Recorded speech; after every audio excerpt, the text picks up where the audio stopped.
Encendido en los barrios. Toma la radio para hacerse eco de los que no tienen voz, planteando problemas y soluciones. Es el radar de los barrios. Las comunidades se organizan más allá de los colores políticos porque saben que la polarización es una trampa. El radar de los barrios, con las verdades que el gobierno evade y que otros ignoran. Comienza el radar de los barrios con Evelyn Martínez y los voceros de las comunidades del país. Que la calle no calle, el barrio está en la calle reclamando sus derechos. Que la calle no calle, la calle es la esperanza que alimenta nuestro empeño. Muy buenos días, Venezuela. Transmitiendo de RCR su programa El Radar de los Barrios. Hoy nos vamos a contar en los estudios con nuestra compañera Evelyn Martínez, por cuanto se encuentra en una eventualidad personal y debe atenderla. Estará entonces dirigiendo el programa hoy Carlos Teixeira, quien tiene el gusto de comunicarse con todos ustedes y a anunciarles que va a estar siempre en nuestra radio en la dirección general Jaime Nestare, en la gerencia de producción Claudia Campero, la gerencia de prensa Javier Pereira y en los controles el popular Jan Bururú Martínez, quien está acompañando esta emisión de El Radar de los Barrios. Muchas cosas que comentar. Nosotros queremos hacer un preámbulo antes de dar inicio a la participación comunitaria de nuestros invitados y sí queremos hacer referencia a un hecho importante que mañana lo vamos a tratar con el coordinador del Radar de los Barrios, de la Asociación Civil Radar de los Barrios, Jesús Chugo Torrealba, actual secretario de la Mesa de la Unidad Democrática, secretario ejecutivo, y tiene que ver con el encuentro de dirigentes sociales y populares que se realizó en la ciudad de Cariaco este fin de semana. Recuerden ustedes que Cariaco sufrió un terremoto, uno de los más importantes del siglo pasado, por la magnitud del mismo y los daños causados, y luego trabajó por su reconstrucción en el año 97. Y se realizó pues en esta ciudad, el municipio Rivero, un importante evento que reunió a más de 400 dirigentes sociales y populares para debatir una agenda donde, por cierto, participaron en ella el diputado Marquina haciendo una exposición de la situación económica. Estuvo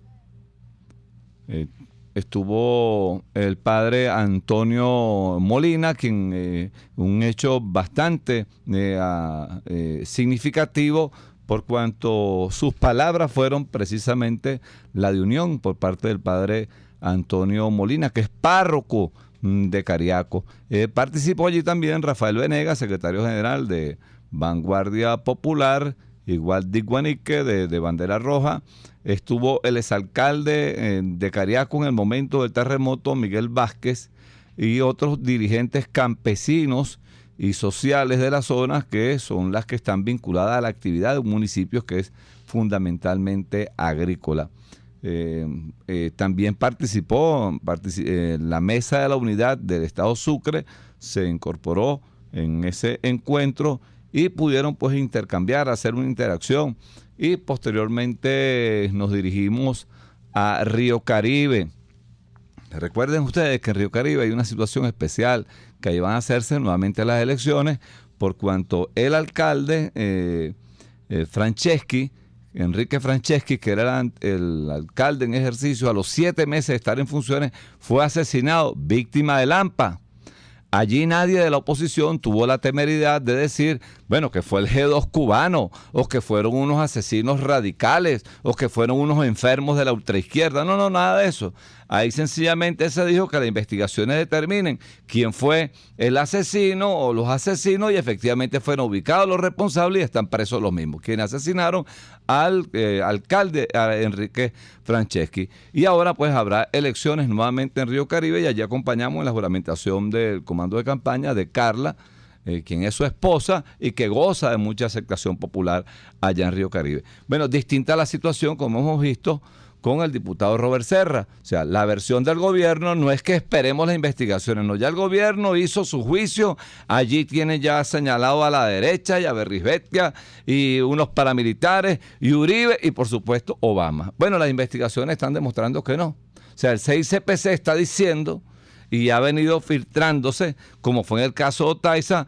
Bueno, lamentablemente Robert Serra fue otra víctima. Bueno, que tiene el rostro público, como la Mónica Spear y su esposo, que tiene el rostro público y devela una gran tragedia. Esta tragedia de la alta criminalidad que afecta a unos y a otros. Solo que la violencia tiene el rostro cuando se trata de personajes públicos, como en este momento la delincuencia actuó sobre Robert Serra, que dicho sea de paso, está demostrada porque está detenido con la complicidad de uno de sus escoltas. De modo tal que esperemos entonces que la verdad aflore y no que se siga politizando y utilizando el crimen, el horrendo crimen cometido contra Robert Serra para poder entonces para politizar y continuar entonces con la política de polarización y de generación de animadversión hacia el adversario político. Y esto es una responsabilidad fundamental que debe tener el jefe de Estado. O sea, se entiende que el presidente de la República es el hombre mejor y más informado de Venezuela. Bueno, sencillamente, y usted lo puede entender, o sea, tiene a todos los cuerpos de inteligencia del Estado, todos los servicios tecnológicos, toda la técnica criminalística, no solo bajo sus órdenes, sino además a su servicio. Eso no le ocurre a la señora María González, que está en su barrio, no puede tener la misma información del presidente de la República, tampoco le ocurriría al señor Hugo Pérez, porque tampoco tiene a su servicio todo este servicio, toda la tecnología de información, toda la ciencia criminalística y todo el personal profesional y técnico que se dedica a ello. Por lo tanto, es una temeridad, por no decir una gran irresponsabilidad por parte de el presidente de la República, cuando buscando sacar provecho político, sencillamente estigmatiza y de una vez crea, corriendo hacia adelante, creando, como siempre necesita, un enemigo exterior. Caramba, qué distinto sería oírle decir que lamentablemente tanto Robert Serra, que resultó ser vulnerable ante Lampas, como han sido otros venezolanos también víctimas de Lampa, inclusive figuras connotadas, tal como lo fue también en una madrugada trágica para él, el capitán Eliezer Otaiza, o como lo han sido otros que han sido tiroteados, familiares que le han secuestrado a personalidades políticas o gente vinculada al mundo social, pero que insistimos, solo cuando tienen rostro político, solo cuando tienen un rostro público es que causa pues una verdadera conmoción social. En esto nosotros queremos llamar la atención para que pueda ubicarse entonces el trato que se le debe dar a una situación como esta. Y valga la comparación, fíjense las dos conductas.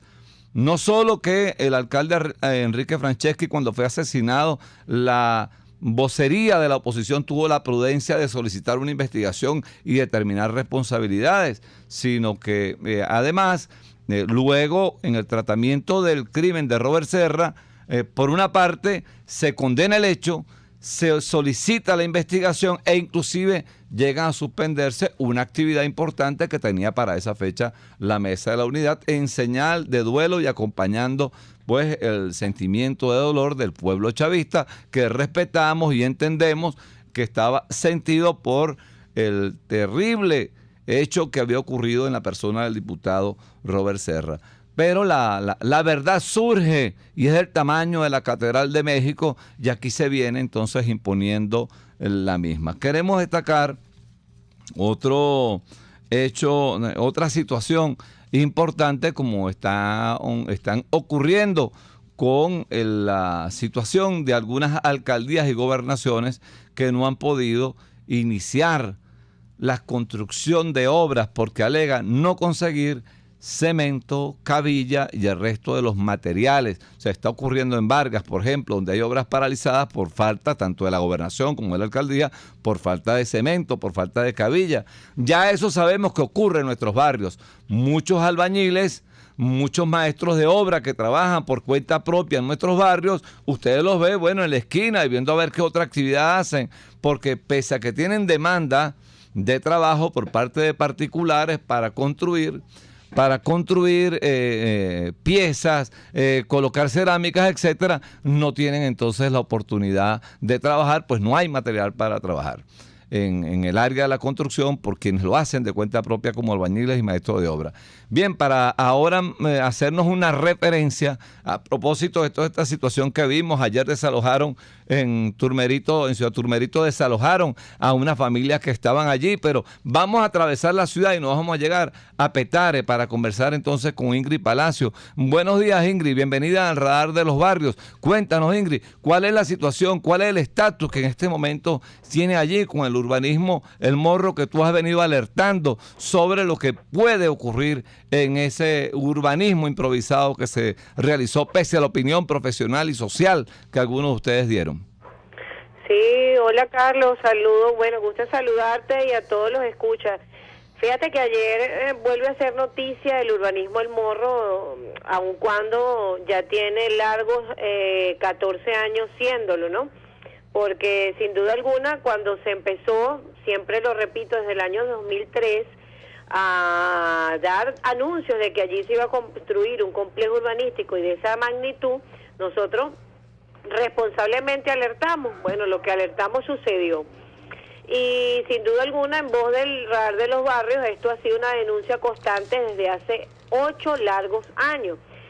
Que apreciamos ayer, que fíjate tú, que no es una realidad que solo ocurre en El Morro, aunque vemos ahorita que anuncian que en el tema de la Gran Misión Vivienda y todos los desarrollos urbanísticos al año empiezan a dar problemas y causan profundo deterioro dentro de su estructura. En el caso del Morro, yo creo que es el monumento más evidente a la ineficiencia y el irrespeto al ciudadano y sobre todo al más humilde, porque apenas 4 meses de que fue habitado el urbanismo El Morro, empezó a ver el caos y el desastre. Fíjate, Carlos, que como buen venezolano a todos le buscamos el lado para hacer el chiste. Ahí hay una terraza, la número 11, que le llaman el Titanic, pero no es porque su estructura se parezca a la del barco, es porque se hundió. Y no fue literalmente, es que se hundió. Parece que la tierra se tragó una cuarta parte del edificio y a su vez se dio imposibilitando ser habitado. Ahora bien, ¿cuál es nuestro llamado? Primero, sin duda alguna, a que en el caso del Morro, que son de 17 estructuras, 12 presentan alto riesgo. Primero que nada es asumir con responsabilidad el error cometido. Primero el reconocimiento del mismo, asumir por parte de las autoridades el error cometido y que se empiecen a dar sin duda alguna los pasos para detener lo que pudiera ser una situación de altísimo riesgo para la comunidad de Pablo VI y todo el eje Petare Sur. ¿Por qué? Porque, por ejemplo, un caso tan claro como el urbanismo El Morro, que basta mirar las dos Venezuelas, usted ve el urbanismo El Morro y lo compara con el desarrollo urbanístico de Pablo VI y sin duda alguna va a ver la diferencia de cuando trabajaban ingenieros pensando en el país y no pensando en llenarse el bolsillo. Pues este urbanismo Pablo VI, en el cual habito yo y 5.000 personas más, junto al resto de las localidades cercanas, nos vemos afectados por todos los daños que ha causado el urbanismo El Morro. Y sin duda alguna la vialidad es una de las más afectadas.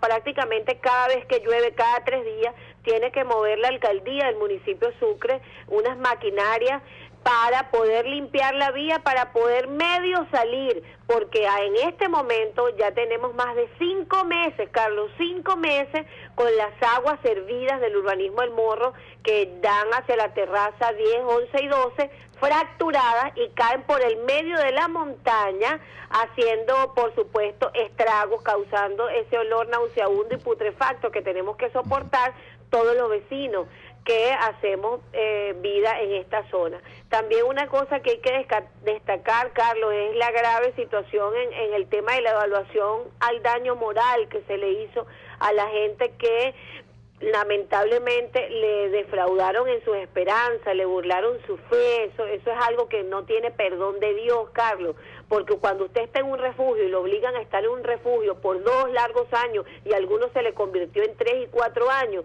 y usted le dicen ya su casa está adjudicada, el proceso de fe que tiene usted, eso no puede ser burlado. Y después que usted llegue a esa casa, dígale, no, usted se tiene que ir de aquí porque aquí está más inseguro que en el barrio que vivía o en el refugio donde estaba, porque esto se va a caer. Entonces, la evaluación sin duda alguna no es solo en materia de infraestructura, sino también el daño moral y psicológico que se le ocasionó a la familia.